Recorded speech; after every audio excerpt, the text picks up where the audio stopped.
Hey everyone, welcome to Invisible Walls, episode 217. Holy crap, time just keeps rambling on.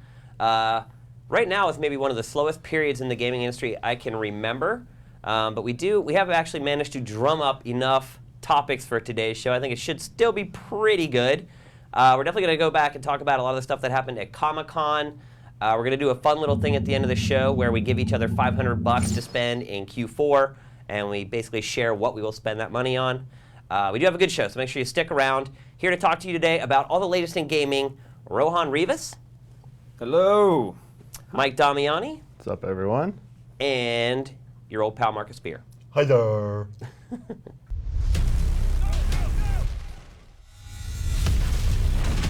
All right, so we're going to kick off the show with probably the biggest piece of news from the week, and that is when you buy Medal of Honor Warfighter, you will get into the beta for Battlefield 4. So they've essentially announced Battlefield 4 a full 18 months before we'll ever play it. They must be really desperate for pre-sales. Yeah, I'm guessing that Medal of Honor pre-sales are lagging right now. Which is kind of surprising to me because what I saw at E3, it looks really kind of impressive. And I mean, I'm not the hugest fan of those genres anymore, but you know, it did. I mean, I did make the comment on my Twitter feed after seeing it for the first time. It's Black Hawk Down with shiny graphics, but it does look. It looks good. I mean, you know, just that whole getting, wading off the beach in Somalia with the docks, and you see all the madness going on. It looks like a different route for the franchise. I'm surprised that they felt that they needed to give it this additional boost, but I'm guessing with a new Call of Duty again this year, they feel they've got to have something to go up against. I think the game's biggest problem right now is that pretty much the nicest thing you're seeing said about it at this point is that it looks like it's almost as good as Call of Duty now, which to me isn't going to generate the sales that they're hoping for on the off year from the Battlefield franchise. Because, I mean, let's face it, right now EA is trying to replicate Activision's production schedule where they can put a big shooter out every single year, have two different teams working on them. Each team gets 2 years to make a game, and then they take turns releasing them. Obviously, it's worked for Activision, but they have that same brand year after year with two different teams working on the Call of Duty brand. Now, Rohan, you're one of probably the biggest shooter players here in the office. We want to kick off the discussion by sort of talking about Battlefield 4 and what we want to see in the game. So, first of all, how much have you played Battlefield 3? Would you say you've spent 100 hours playing the game? Yeah, I'd say so.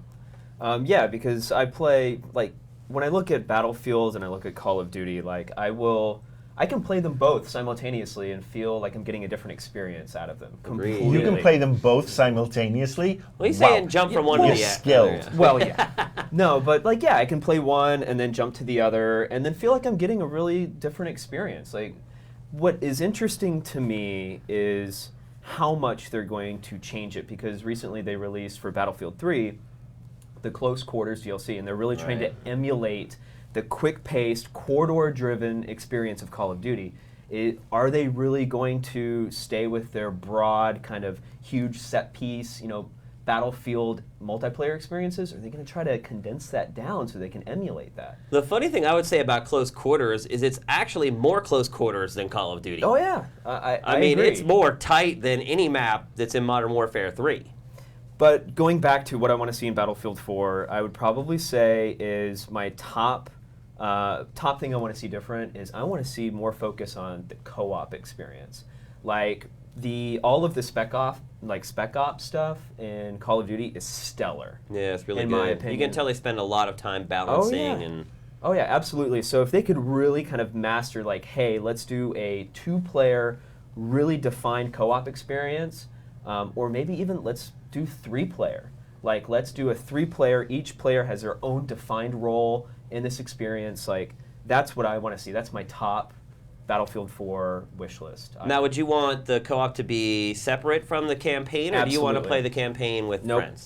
Just like Spec Ops, I want to see like completely like torn out experiences that are completely different. So I can play single player and get one pillar of experience. I can play the co-op, get another one, and then I have multiplayer. So that's what I want to see. Mike, what about you? You don't play a ton of shooters, or you don't spend a lot of time playing shooters, right? Yeah, I would say that's accurate. But I mean, I'm going to echo Rohan's sentiments. I mean, that's what gets me into playing games like Call of Duty is I'm not drawn so much to the competitive multiplayer. It is the cooperative multiplayer. And the more that these games put an emphasis on that, the more inclined someone like me is going to be to play that. And I mean, you said you want to keep it a little separate. I wouldn't mind having like the dedicated story campaign have up to like 2 players, and then maybe have like a 4 to 8 player like co-op thing, like working as a team, going through a different set of missions and stuff like that.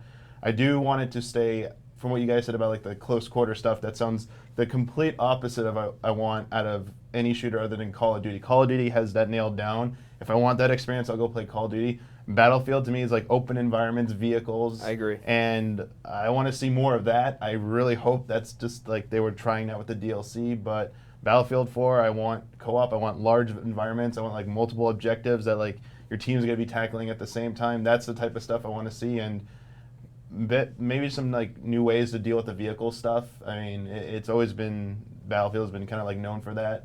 Just try something new with vehicles. I'd like to see what they could do. Crazy stuff, even just more objectives that rely on vehicles would be kind of cool, because I think too many times it's like, you know, guns and gear and stuff like that, and the multiplayer, like the vehicle stuff works well, but I'd like to see it incorporated into co-op somehow and have more, like a whole mission dedicated like a tank mission or something where you gotta like have your team escorting a tank, protecting it, like taking out mines and stuff like that. I think that would be kind of cool. Going off of that, so it's like, say, Battlefield 4, you have a completely standalone co-op experience that now it's 3 players. You just have 3 guys. One guy, his role is to drive the Jeep. You have one guy as passenger of that Jeep. You have to make stops and grab supplies. And then you have the third guy who's in an AC-130 providing cover that entire way. Like, completely cut out, separate from the storyline of the single player. Like, that to me is awesome. That's what I want to see. Marcus. Okay, now where shall I start? All right, let's start with single player. The one thing I took from Battlefield 3 when I was playing the single player, it didn't feel like Battlefield. It didn't feel like this grand experience. You know, it did feel, you know, corridor shooter. I mean, yeah, you have the wide open map, but you're just funneled. I would like to see a better, more, larger and more engaging single player experience. How about a campaign that you actually want to play? Yeah, I mean, that was going to be my point. Is like, to me, the campaign in Battlefield 3 was completely throwaway. Like, the best single-player campaigns for these sort of things serve as training, but they've got to be enjoyable. They've got to give you a feeling that, right, I'm prepped and going into the multiplayer, and I'm not going to get my ass handed to me time after time. I didn't feel that with the single-player in Battlefield. But the next thing I'll say about co-op, and I'm going to throw this out there, that if we're looking at an 18-month release schedule for Battlefield 4, which means it's going to be Christmas of next year, it's probably going to be on the next gen consoles, because we can expect. I think we. I will fight you on that one. Well, I'm going to say that we will have a Microsoft console by next Christmas. I'm making that sort of like assumption. I hope to God. Yeah, I hope to God too. So what I'm going to say is, instead of 3-player co-op and getting excited about that, what's wrong with 6, 8, 10-player co-op? We have, it's not beyond the realms of, possibility with the Frostbite engine. If the tech is up to it, and we know on the top-end gaming PCs, you can have that. Yeah. I mean, Jesus, going back to when I was at Nova Logic, we did joint ups with 150 players online, and now we're still capped out. People get excited. It's like, oh, it's 64 players. Wait! Well, I used to play Tribes on a Voodoo 2 card. Voodoo 2. Yeah, man. My God. That's 56K connection, courtesy of America Online. 128 people. And I mean, and why now are we stuck with these games where it's like 16 guys or 10 guys? I mean, there's no reason for it. But I'd have to say, though, like the more players you introduce into a multiplayer environment, if we're talking co-op, the more room there is for things to go wrong or to become a little less scripted. Make it scalable, though. I would counter that with make it scalable, and it's like, I'm gonna have a 3.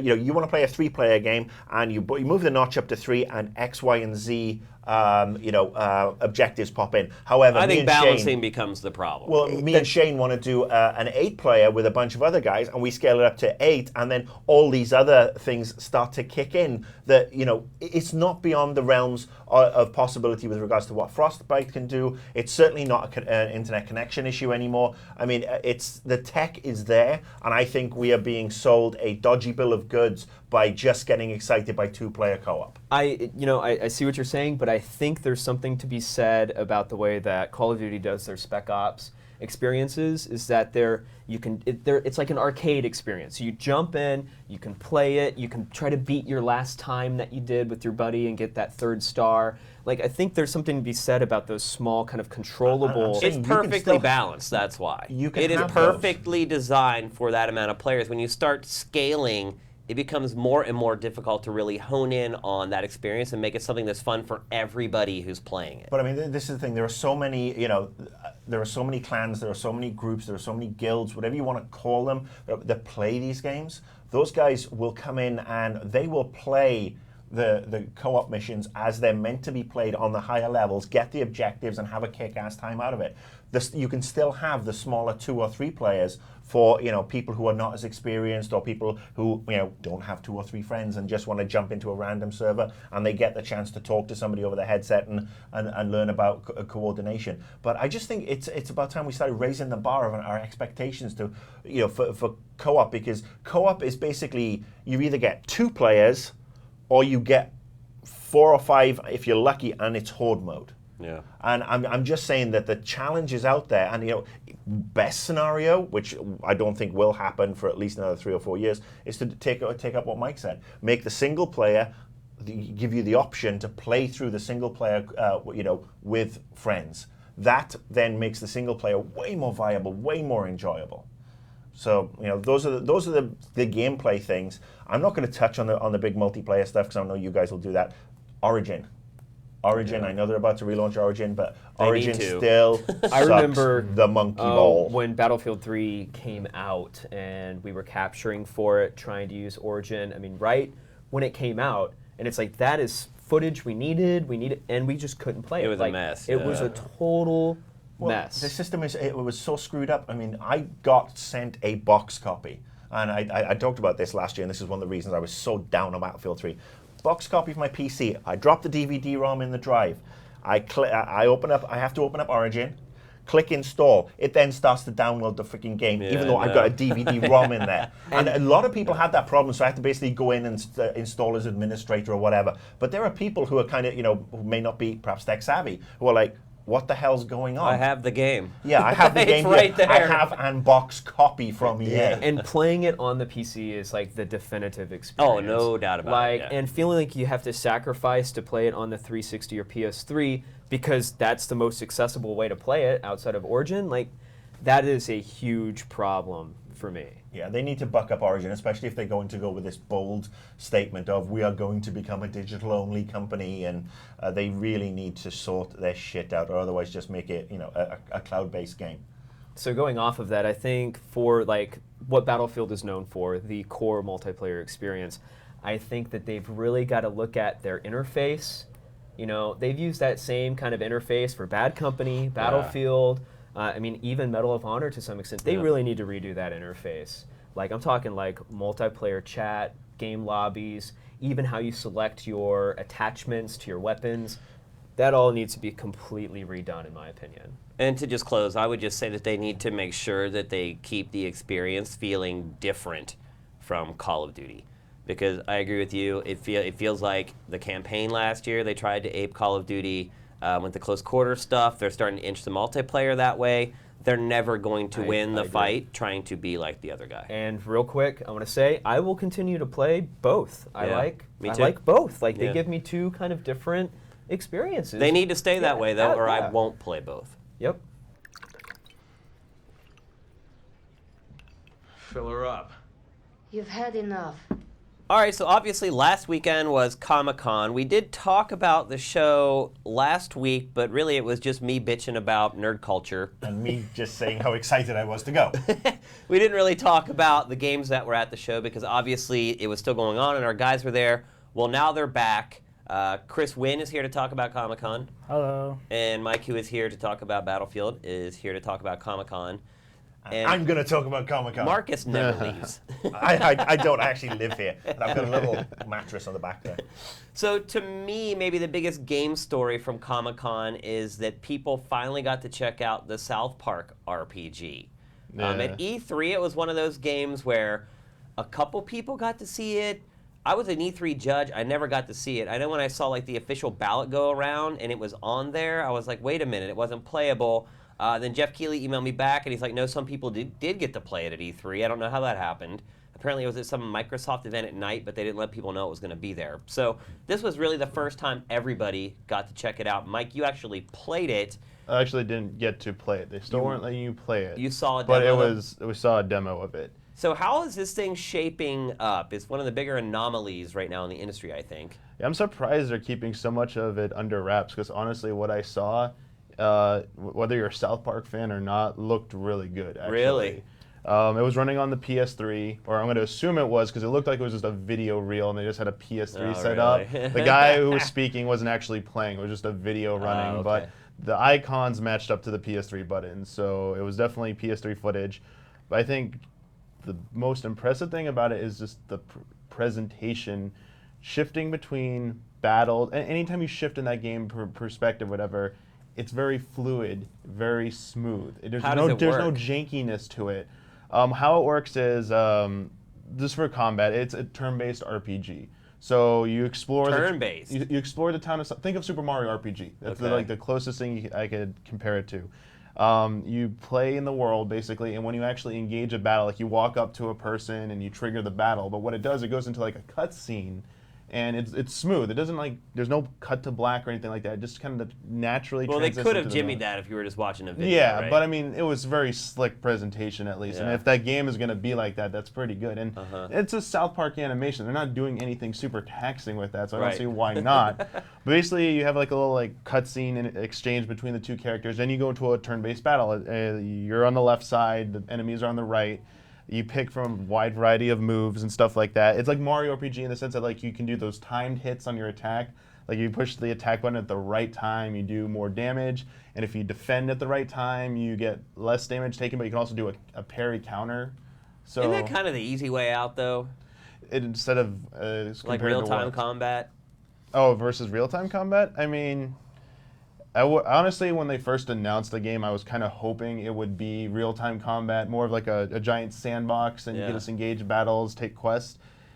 I guess it might. It is an easy way out in that it might have been more difficult to preserve if they're going to preserve the look of the show. Doing that, it might have Right. like broken you out of that like illusion. I will say this: like the demo did a great job of convincing me that I'm playing an episode of South Park. It feels like South Park. The dialogue, the pacing, they nailed it. Is it though funny? Yes, people were laughing during that demo like non-stop. Good. Like, and if they can keep that up throughout the whole game, that's amazing. I mean, you can tell that Matt and Trey, they're the ones that are writing that stuff. Do you think part of the problem is that they've created this world and these characters as flat, 2D sprites, essentially, and that maybe bringing them into the 3D world wouldn't represent them the way that they wanted them to be represented? I don't think so. I mean, their animation has improved so much from the early days, and even you look at the South Park movie. I mean, still though, like if they it's turn pseudo- around, it's like 2 frames. You see their back, and then you see their other Well, side. it's pseudo 2D for them now. But I'll go back to you're asking why perhaps they're keeping quiet about a lot of stuff, and I think Mike just hit on it. It's the writing. I think it's South Park Studios are notorious for keeping quiet with regards to what's in episodes, and they do try to keep stuff fresh. They go from script to final version in 6 or 7 days, and I think that's what they want to maintain because they're writing the equivalent of what 15, 20 episodes if this is going to be a 6 or 8 hour game. Yeah. And I think to keep everything fresh, they're going to want a lot of stuff not to be spoiled. So I don't expect us to see many preview builds. When is the game supposed to be released? Is it this March. year? Or March. It's March 5th next year, 2013. Okay. So not too far away. Yeah. So I mean that's why, and I'm excited for it. And I think it's one of those games that's going to sell simply because of the name and the fact that you've got people, who love the game, the series, and make the series making the game. I mean, this is one of the problems I had with some of the Simpsons games. The first couple were really quite atrocious, and then they finally got the writers in. But unfortunately, because it's the Simpsons, and perhaps they didn't get the writers in at their peak, the Simpsons game kind of suffered for it. But I think Matt and Trey are now they're at a level where they can bang this stuff out. They're putting a lot of effort into it. And I didn't get a chance to see it, unfortunately, but I did see the the little set they built for it. Yeah. And I mean, I'm just hoping that the devs don't screw it up. I mean, this is probably the game that's going to really ensure that THQ are around for the next 3 or 4 years. You're right. And you were asking, if it was an easy way out, there was, just real quick, there was another game there, Family Guy game was there, and they showed it off. And I mean, that's going with that 3D look. And while what we saw of that game also looked pretty good too, and the art style matched up with the show, and it felt like show, there's a little bit lost on, I think, on that on the immersion factor. I understand you could say it's an easy way out for South, but I think they are intentionally doing that because they want to stay as faithful to the show as possible. I think that's going to be its key selling point, that if it diverges from that at all, people are going to find stuff to complain about. So that'll be a good comparison to the Family Guy game to the South Park game, because they're going with the one's 2D, one's going 3D. It'll be interesting to see how people receive each of those. And it'll be interesting to see how much Seth MacFarlane is involved with the Family Guy game. I mean, he's got so much going on now with Ted being so successful and all this other thing. I don't think perhaps the level of input from him is as much as it is with Matt and Trey. I mean, honestly, on an enjoyment level, if it comes out and is at the same level as, say, Simpsons Hit and Run, which was a brilliant take on the Simpsons, and a bunch of... I think brilliant might be a little generous. Compared to everything else, and was a bunch of fun. I mean, I'll be happy with that, but I've got nothing but faith in these guys. I mean, they're very talented writers, and that from an RPG, it's the writers, it's the story. That's what's going to be key. Now, probably the biggest announcement from Comic-Con was the new Deadpool game. Now, I'm not a huge comics guy. I used to like comics when I was younger. I haven't really kept up with it. Back when I was into comics, Deadpool was not a big character. Being around a lot of people who love comics, I don't hear people talking about Deadpool a lot. It's somebody they really wanted a game from. So how do you guys feel about this? One thing I will say is I like that it looks like it's going to be an M-rated game, which I feel like with a lot of these Marvel games, they just get that nice candy gloss put over them so that they can stay in that T level. So yeah, you can't really have a Deadpool game is T-rated. Yeah, I mean, look, it's a bold move for Marvel. He is perhaps one of the lesser known, and when it comes to the wider, the wider people. I mean, it seems to me that there's been the Deadpool movie has been in discussion for the longest time with Ryan Reynolds attached, because he played the character in X-Men Origins Wolverine. I mean, basically, as long as the dev team have fun with it.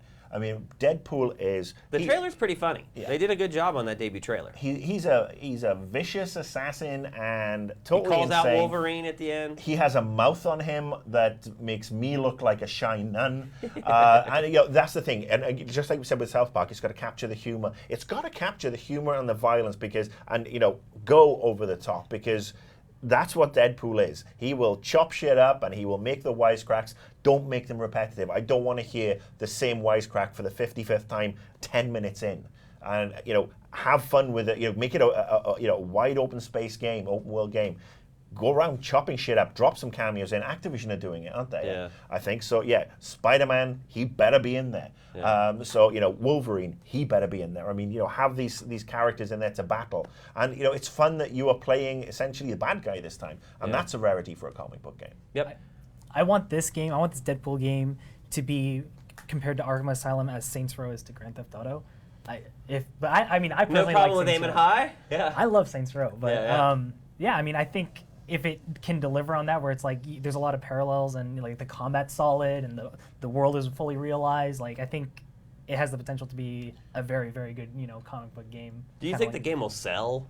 I think Even if it's really good? I think it might, because I'm guessing with the game, tootling along. That means the movie's on the way. Well, I'm sure we're going to get a movie or a cartoon or something out of it soon. I think it's being done by High Moon Studios out of San Diego. and I think a lot of pressure's on them. But I think it'll be interesting to see how they do, because they're doing the Transformers game as well. See what the new Transformers game is like. Which is shaping up to be pretty good. Yeah, I mean that's been getting a lot of positive buzz. So maybe this is a good a good thing for them, that they'll get Transformers out the way. They're using, I think, the same engine. I'm cautiously optimistic. Marvel have got their movie shit together and have been saying, because obviously I know I know one guy in particular at Marvel, Chris Baker, who's a really nice guy, and he's been saying for the longest time, wait and see what we're doing with the game stuff, wait and see, because they're trying to get their act together to make sure everything is good. I mean, we didn't really see an Avengers movie game. We saw the Amazing Spider-Man game. There's one coming, basically, but it looks like one of the worst games of the year. I mean, that basically looks more like cartoon Avengers as opposed to Avengers the movie. Right. And, the only thing we saw was a Facebook game. So I think, they are aware of, this horrible, disaster that was Iron Man 1 and 2 and the Thor games, and they want to get away from that, and that's a good thing. Now, probably the biggest theme, and we've already kind of talked about this, just naturally through the games that were at the show, is a lot of TV shows being turned into video games. And one that kind of struck my interest is Activision announced a game for Walking Dead. One of my favorite TV shows on TV right now. Love, love, love that series. But we already have this other Walking Dead franchise, kind of the episodic thing from Telltale. That is doing very well and has got really good reviews. Yeah, which has been doing great. But then there's the confusion. In fact, they put out episode 2, Telltale did, right during Comic-Con. So you have, our review of episode 2 and a trailer for that on our site, and at the same time there's this new Activision Walking Dead game. It's becoming very confusing. And it's an FPS. Yeah, which doesn't make a whole lot of sense, because the one thing I like about the TV show is it doesn't always resort to guns. Like, they really have very little ammo. They count every bullet they have. Yeah. And they only use a gun as a last resort in that show. I mean, they'll try any other way to kill a zombie before they resort to using a gun. So I feel like that's a little bit of a juxtaposition against what the show kind of stands for. Also a prequel that follows, like, the two brothers. You already know what happens to the one brother. I won't spoil it. I don't know. How do you guys feel about that? Do you guys watch the TV show? Yeah. Really? I watched the TV show. I've read the books. And I think, honestly, I like what they've done with the TV show and how they've taken it perhaps off at a tangent, but I really love the books. Yeah. The books themselves are fantastic. I don't think we need a Walking Dead FPS. Yeah. I think if we're going to do a Walking Dead game and you're going to make it a prequel, make it an RPG.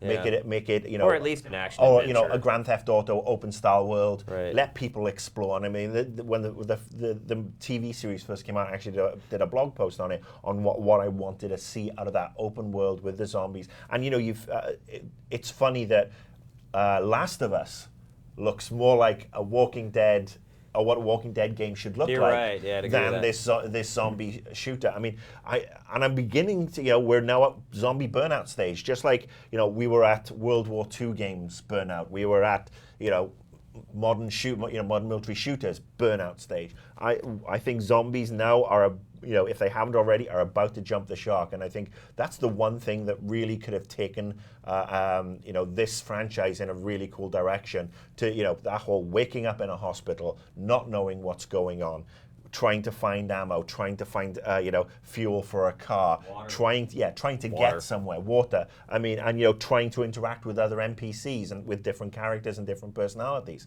So, I mean, for me, The Walking Dead from Telltale Games, way more interesting, way cooler than another zombie FPS, and it just smacks of a cash in, to be honest with you. So let's just go around the horn, which I haven't said on the show in quite a while, and talk about the game that impressed you guys the most that we haven't already talked about. Chris, go. I really wanted to talk about Resident Evil because they showed 3 new levels there. They did. 3 new demos that nobody cares about, apparently. We put up these brand new demos on the site, like they did hardly any views. I almost feel like people have given up on Resident Evil 6. I think, we've had this discussion. I mean, we came out of E3 being mildly impressed by one of the segments of the demos, and the other 2 we could take or leave. And I think everybody, I've spoken to, wants Resident Evil to stop being generic action shooter number 36 and go back to survival horror. And I don't know what it is about Capcom, but they just don't seem, they seem either ignorant of the demands of the fan base, or just totally arrogant and unprepared to change the game and move it back to what it was. I mean, you know, when the Resident Evil movies are now more entertaining than the game, I don't know. you got I a wouldn't problem.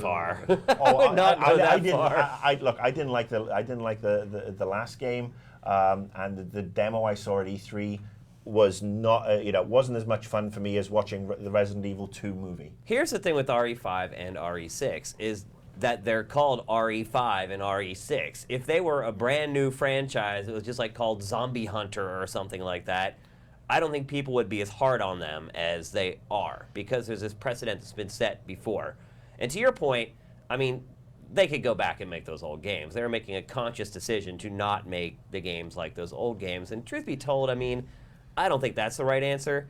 Like, having a camera angle that shows your guy and you can't see what's around the corner, like... I'm not saying... I don't want to deal with that crap I'm not again. saying go back and remake Resident Evil 1 and 2, but I am, you know, and I've always had issues with Well, they cameras already on remade Capcoms. RE1. But I mean, you know, I'm saying that go back to that suspense level, go back to that, you know, The that atmosphere. feeling of helplessness and not knowing what's going on. And it seems to be, you know, they're almost like magpies. Ooh, shiny, shiny, shiny. Yeah. So...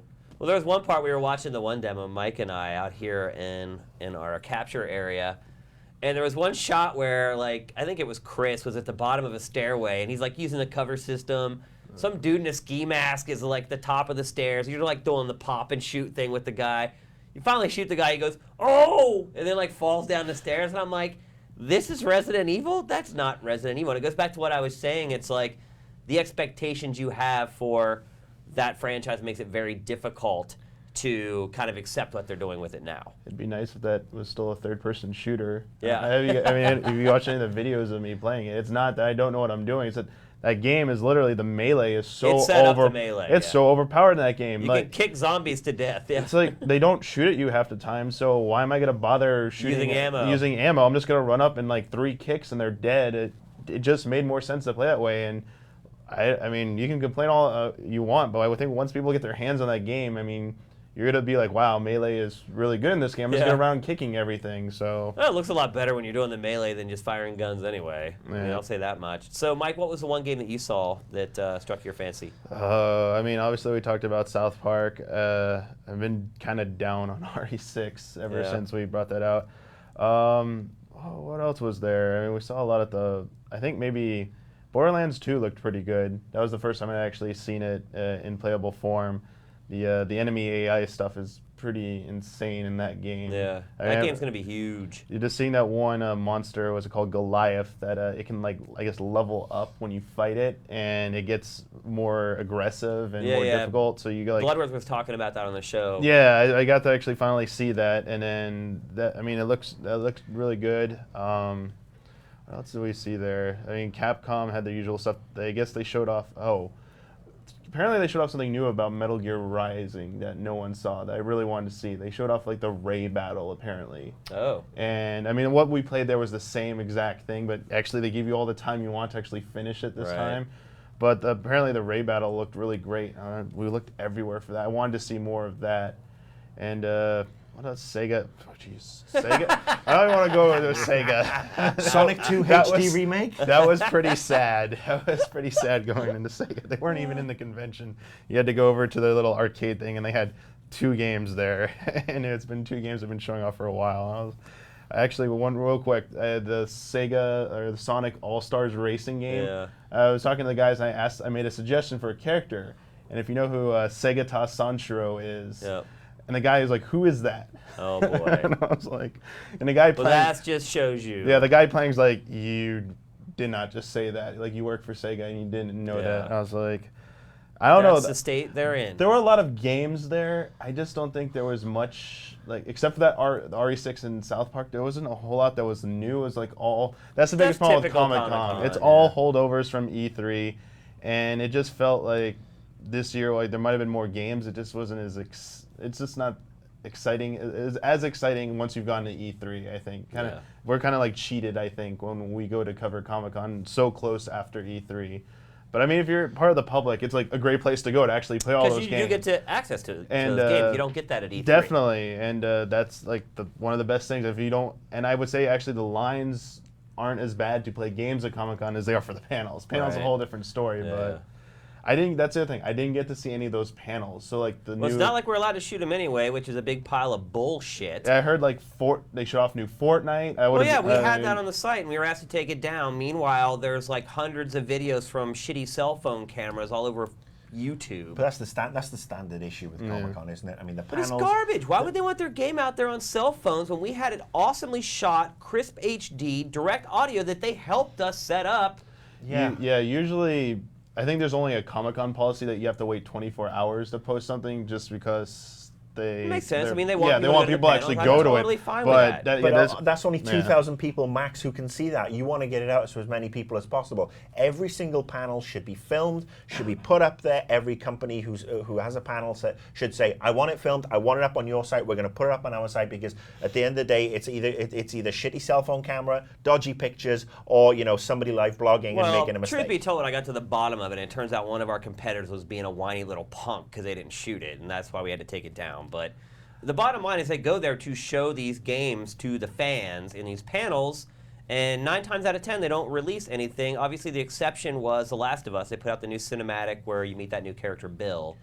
But for the most part they do these great demos, and no one ever gets to see them, except for the 300 people who got into the panel. So it doesn't make a whole lot of sense. Marcus, what's your game that you would select from Comic-Con? Screw the games. I went for Comic-Con. I went, and actually, I mean, I passed by. I had a quick look at some of the stuff, but South Park. That's probably my game out of Comic-Con that I'm really kind of excited for. But I just got to say, Comic-Con was an absolute blast. I had one day. I went and bought a shitload of stuff. I wandered around with Jeremy Hoffman. We got a bunch of toys and art, and the vibe there was so chill. Everybody was just having such a great time. I spent the afternoon drinking with the Hawken crowd in the Hard Rock. Nice. And then in the evening, I had the ultimate fanboy experience. I got invited to a BBC America meet and greet where I got to meet the cast of Doctor Who, the writer Stephen Moffat. I got to meet the Doctor, Matt Smith, and Karen Gillan, who's Amy Pond, and Arthur Darvill, who's Rory Smith. And that is somebody who's been watching this show since I was 4 years old, 37 years ago. That to me was the coolest thing, and I tweeted the pictures this week. But I got to say, my first time at Comic-Con, absolutely adore it. Next time, I'm going to get the full 4-day pass. I'm going to go down early, and I'm just going to wander. I'm not going to do the panels because that is just insane. But I just want to hang around, hang out, see what's going on, look at some of the amazing stuff. I did spend way too much money. I think I would say that day is perfect for Comic-Con. I think the longer you stay there, the more the shine starts to wear off a little bit. I think I could definitely have done 2 days, because I mean, I really didn't get a chance to wander some of the vintage comic stuff as well. But I just had an absolute blast, and it's interesting. The 2 best convention experiences of the last year for me, and this is going through E3 and CES and GDC included, was PAX and Comic-Con, because everybody was so chill. Everybody was there who actually loved it, and it didn't feel like business.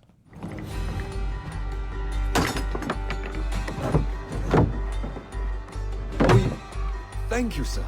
So times are hard. The games have run dry. So we're working for it a little bit here on Invisible Walls this week. But I think this segment may actually be better than if we had just talked about some random game. So basically what we're going to do is each one of us, we have $500 to spend during the holiday season this year. What will we spend it on? Now, a couple rules. Well, one rule at least. We are going to assume that the Wii U is going to cost $299.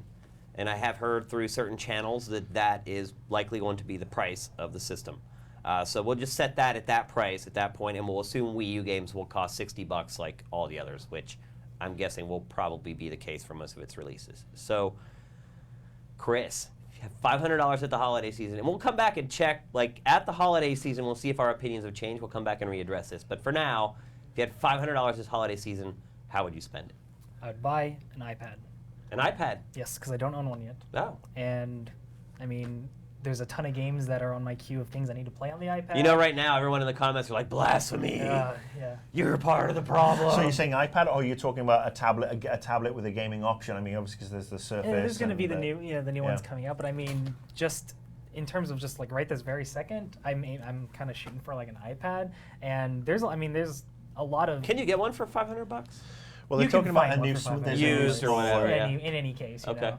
But yeah, I mean, there's just a lot of experiences. Like, I mean, I never did get to play that Epic one with the swiping and the. Yeah, you don't remember the name. I can't even remember the name because I don't have an iPad and I don't even get to look at it. You know. You just want to play Fruit Ninja, don't Oh, you? yes.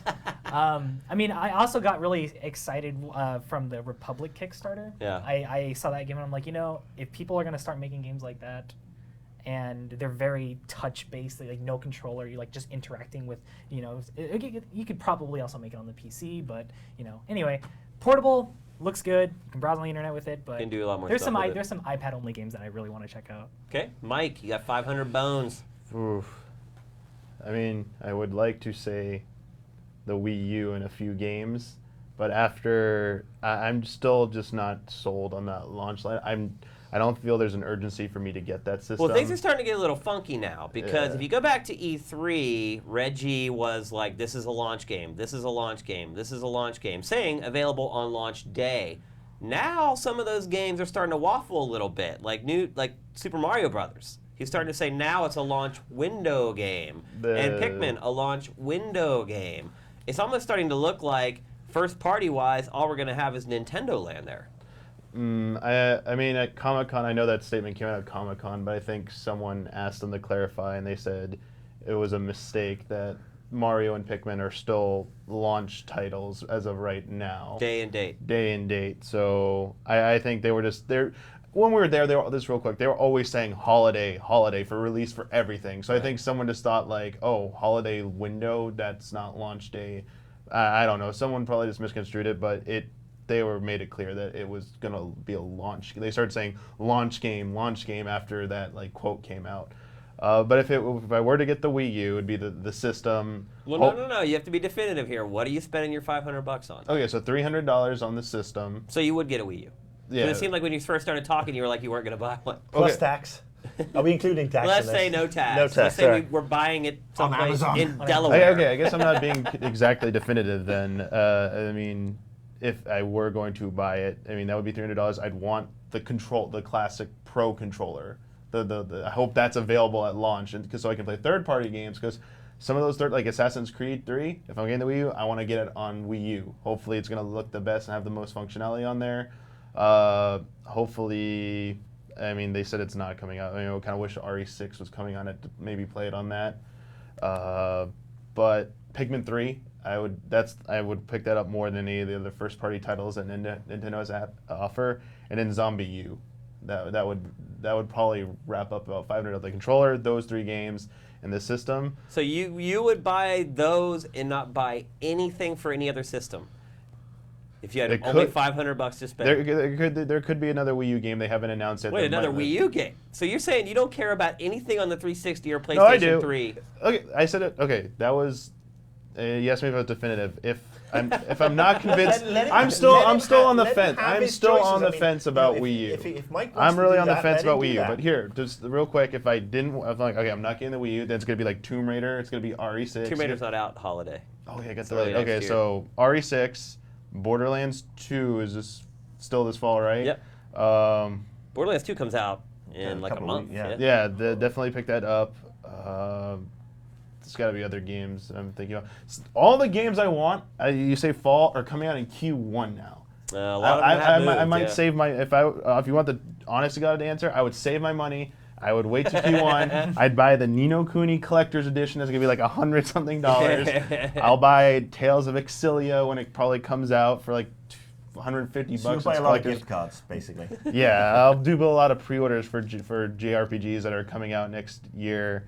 But I mean, yeah, everything's been delayed to Q1. Like lot it's of hard. them. Like you heard me say, It's like going to be Tomb an awesome Raider. Q1, but yeah. I mean, South Park. I want that. As I said, Tomb Raider. It's really hard seeing all those games pushed back into Q4 or Q1 of next year. But I think honestly, the answer is going to be the original one. It's going to be sadly probably Wii U, because I'm going to want it, and I'm going to want probably Pikmin 3, because the more I see that, the more I play it, the more I'm kind of like sucked into that game. Mm-hmm. And I got to try Zombie U at Comic-Con, and it was like, I want to play more of this game. Yeah. So if they just can throw out one more game, maybe something that hasn't been announced, that they keep teasing that there's a few unannounced third-party games, just one more, I'll be sold if they could throw that out there. And I'm, along with that regular controller to play some of those games, I think that will tap out about $500. Marcus. I'd probably go with collector's editions because, you know, I'm a sucker for the toys anyway. Assassin's Creed 3 has an amazing collector's edition. Borderlands, Borderlands 2, that's right up there for me. Dishonored, Bethesda always do something really cool with that. And then the fourth one would probably be Hitman. Because I'm actually, you know, despite obviously the whole nuns in latex and guns, which people just need to get over, debacle, I got to say that, you know, what I've seen of Hitman, going back to E3 of last year, is really exciting for me. I want to go and play it. I'm getting the urge to go and really play this game. And I would say those are probably the four because, again, there are games that have moved into next year, like Tomb Raider. I mean, if I've got a couple of bucks left over, I am actually very curious to try out Sleeping Dogs. Because what I've seen again of it, starting to shape up pretty well. It's starting to shape up real nice, and of course, you know, there is the mystery in the room, but I think we're now at the stage where we can all debunk it. There's no GTA 5 this year. I mean, it's now this late. It's not going to happen. But I might plonk down some pre-order money for that for next year. You know, especially if they do a collector's edition. But you know, that's it for me. And honestly, no, I wouldn't get the Wii U. If I had to shell out for it, it's just not exciting for me. I feel the way Nintendo is treating the media and the public, and you know, with regards to the announcements and the price and the actual release date for what is a new console, I've got a funny feeling they're going to burn us. I've got a funny feeling that Japan will get it first, and you know, if we're lucky, you know, we might get it in the US and Europe might get stiffed, or vice versa. It just depends if they got the production to do it. And you know, the games, they really need to come with a stellar launch thing, because the 3DS launch lineup was pretty underwhelming. You're being generous. Know, yeah, I mean, it's you know, it's basically something that's just moved on to back burner. And I expect better of Nintendo, and I rag on them because I used to hold them in such high regard for the way they did things and the stuff they released, especially with the Wii and when it first came out, and then it went downhill. And I feel now they are basically trading on a perceived cachet of goodwill that is rapidly eroding and has been eroding from probably like the second year of the Wii. Yeah. So that's why I'm not going to go and buy. When do I get my $500? You're not getting it. It's a fantasy. You spent it on Comic-Con stuff. Yeah. I spent more than that on Comic-Con. I bet you did. Oh, yeah, but just wait till I show you some of the shit I got. Hopefully worth the cash. For me, definitely buying the Wii U, no waffling at all. I've bought every video game console the day it came out for as long as I can remember. And this, to me, isn't just another video game console. It's a game console that incorporates a touch screen. Even to just fiddle around with that thing, even without a game, I'm too excited to be able to pass that up. So that takes $300 out of my $500 right there. I'm definitely getting Assassin's Creed 3. And like Mike said, you know, I've seen pretty much all three versions at this point. To me, the Wii U version looks the best. It also has added functionality, so that would probably be the one game I buy with the Wii U, will be Assassin's Creed 3. There's another game that might make launch that hasn't been announced yet that maybe I would buy for it, but I can't really mention that. And then as far as other games are concerned, RE6, I mean, I can basically only buy 2 more games at that point, because that's got me up to like 360. You're going to waste $60 on RE6. Yeah. I mean, you say waste, I think I'll still enjoy the game. I liked RE5. I don't think it was necessarily an amazing Resident Evil game, but I thought it was a great action game. So I would buy RE6, and that basically leaves me with one other game. And then it depends. It's either going to be Halo 4 or Black Ops 2. One of those 2 games, depending on which game ends up being the better of the 2. Because, you know, I enjoy shooters, so to me, spending $60 on a shooter that I'm going to get literally hundreds and hundreds of hours out of, no-brainer for me. So I would go Wii U, Assassin's Creed 3, Resident Evil 6, and then either Halo 4 or Black Ops 2. And while we're on the subject of spending money when times are tight, I got to say, I mean, this is the first sort of like summer where I've started participating in the Steam summer sales. And there's a bunch of good stuff. Oh, it's on amazing. There. I mean, I dropped. Dude, you can get Max Payne right now for half price. Well, I got the entire season pass for The Walking Dead. Yeah. From Telltale, and I spent $15. And I mean, I had Fallout New Vegas on the 360. Now I have it on the entire one with every single bit of DLC on the PC for $10. Yeah. I mean, Torchlight went on sale. Bastion was on sale for $3 a couple of days ago. And There are AAA games available for like $4 right now on Steam. I Yeah. mean, Max Payne 3 is at half price like a month after it came out. Talk about Bamba. yeah, there's definitely some phenomenal stuff. And I got to say, you know, if you have a PC that can handle some of this stuff, go check those guys out. And I also have got to give props to Good Old Games for some of the stuff they're doing, especially as they have Dungeon Keeper 1 and 2 optimized now. And Dungeon Keeper 1 and 2 are the greatest games ever in the history of the world. Trademark. Nobody else has ever come anywhere good. It's from when Pete Molyneux was a good game designer and not wanking off to Fable the Journey. All right, that's going to do it for episode 217 of Invisible Walls here on GameTrailers.com. A couple things before we go. Most importantly, we just locked down our first ever panel at PAX Prime in Seattle. That's right. I think the room, I'm not going to say how many people will fit in the room. 36,000 people. Like 36, no. But we have a panel. It's on Friday of PAX at 1:30. We would love for all you guys to show up there. We don't want to spoil what we're doing there yet. It will be very fun, and we will be doing some giveaways, some stuff that you will only be able to get at our panel. So everybody who's going to PAX, we would love to meet you guys. We'll be doing a big Q&A during the panel, I will say that. There will also be some time after the panel for us to meet some of you guys, which I think is awesome. Finally be able to connect with some of you guys in person. We are all in at PAX this year. We actually have two panels. We have a GT Film Festival panel that will be going on Saturday afterwards, so make sure you put that on your docket too. I believe that's around 3 o'clock. So 1:30 on Friday for Invisible Walls panel, and then 3 o'clock the next day for pretty much everything else that GT does. And that room is much bigger for the general GT one. So we will be there in full force. Also, one final note, the new player, I mentioned it last week on the show. It just went into the final stretches of Q&A today. In fact, about an hour before we came in here to take the show. It is almost done. So again, thank you for your patience. Thanks for bearing with us. The new player is actually going to be really awesome, I have to say. And it's guaranteed to be up before PAX. Definitely. Oh, yeah. If it's not, I'm resigning.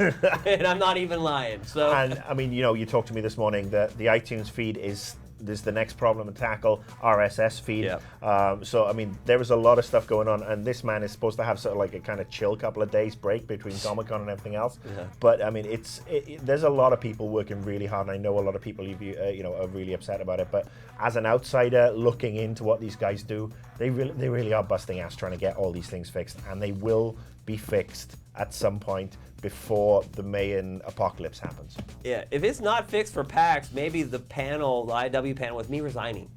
I will take your place, and you can be me. I don't think I can handle any more messages on Twitter if it goes on until PAX. I think my brain might just explode. So anyway, as I said, thanks for being patient. I think the site every day is getting better. There are tons of fixes that are going online every day that you probably don't even notice or realize.